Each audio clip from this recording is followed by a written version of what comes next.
There's been one thing that certainly during our time in the EU, to which the British public hasn't really experienced for quite some time or really even been a part of, and that is how trade deals that countries do affect their economy, their locality, their business. It can have a big effect on your economy doing these types of trade deals. And in many other countries, these types of trade deals are massive. And I mean massive political point scoring, massive losses if the trade deal is considered not to be a very good one.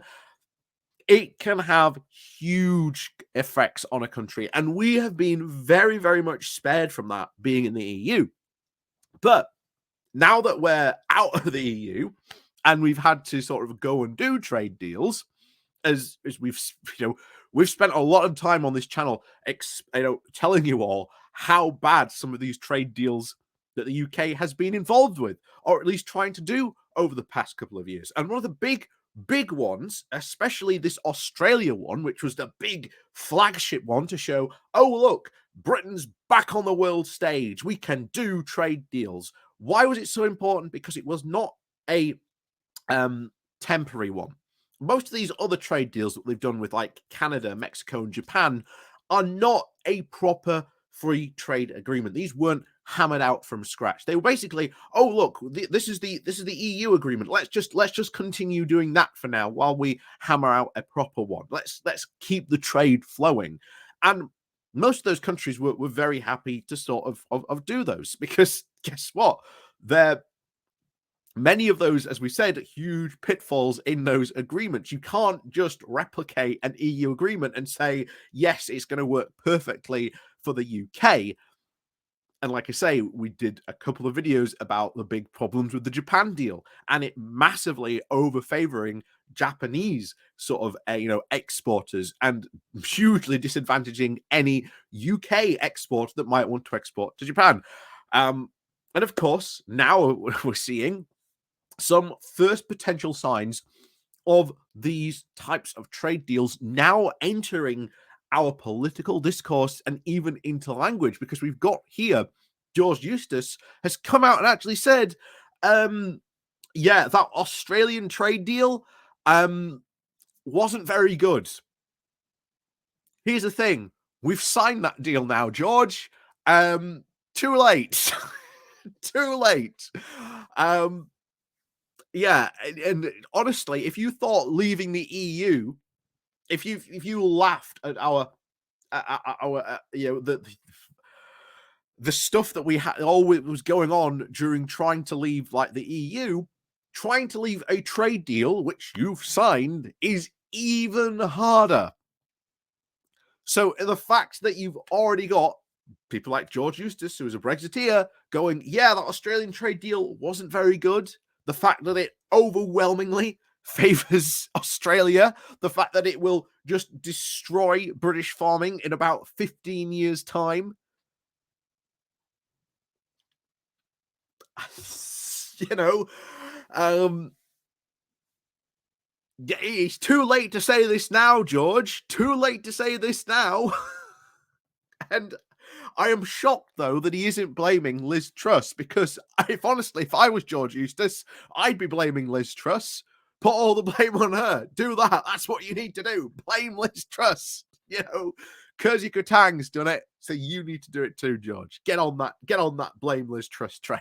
But anyway, we're going to go over this because this is an absolutely unbelievable admission, not only from a Brexiteer, but from someone who was in Boris Johnson's government when this deal was being signed. And if you may remember, Eustis was he was the only one that, if you may remember from when we were looking at all that, he was the only one who was saying, yeah, this Australian trade deal doesn't look that good, guys. Maybe we should be, taking our time and negotiating this. But no, Liz Truss and Boris Johnson wanted this deal done as fast as possible to show, oh, look, we've done a trade deal. Isn't it fantastic?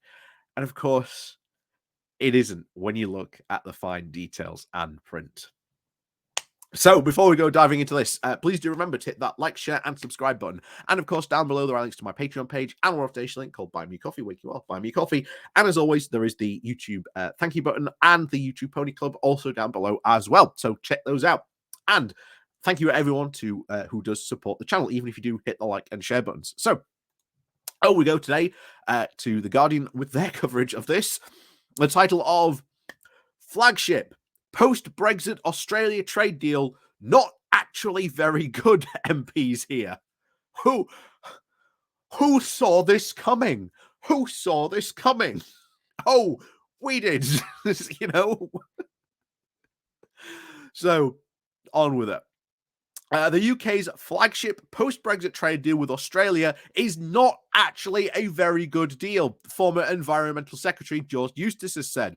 In a highly critical comments, Eustice called for the resignation of Crawford Falconer, the interim permanent secretary for the Department of International Trade, telling the Commons Falconer resented people who understood the technical trade issues better than him. Eustice, a supporter of Brexit, has said that since leaving his job in September, he no longer had to put a positive gloss on the deal. He said, the first step is to recognise that the Australian trade deal is not actually a very good deal for the UK, he told MPs. It wasn't for lack of trying on my part. Indeed, where there were things that we achieved, a special agricultural safeguard for up to 10 to 15 years, the staged liberalisation across the first decade, the protection of British sovereignty, and the SPS, the sanitary and phytosanitary issues. Again, that 10 to 15 years, after that, the UK sort of meat industry and farming industry, woof, wiped out, George, wiped out, gone. But then again, he won't be in probably in Parliament in 10 or 15 years' time, so he won't have to deal with the consequences of it. But back to it. He also went on to say, it is no surprise that many of these areas were negotiated either exclusively or predominantly by DEFRA on behalf of the UK team. But it has to be said that the overall truth of the matter is that the UK gave away far too much for far too little in return. Eustice insisted on always having been a huge fan of the British civil service, he added. But Crawford Falconer, who is currently the interim permanent secretary, is not fit for that position in my experience. His approach was always to internalise the Australian demands, often when they were against UK interests. His advice was invariable to retreat and make fresh concessions, and all while he resented people who understood the technical issues greater than he did. He has now done that job for several years, and I think it would be a good opportunity for him to move on and get a different type of negotiator in place, somebody who understands British interests better than I think he has been able to. Eustice said that unless we recognise the failures that the Department for International Trade has made during the Australian negotiations, we won't be able to learn the lessons for future negotiations. He also, and I'm glad he was, because I said it at the beginning, point the finger at Liz Truss. He also pointed the finger of blame at Liz Truss, the then Trade Secretary, for having set arbitrary targets for the conclusion of a deal. At the time in 2021, Boris Johnson, the then Prime Minister, hailed the deal as global Britain at its best, but environmental groups warned that it would be catastrophic for the environment.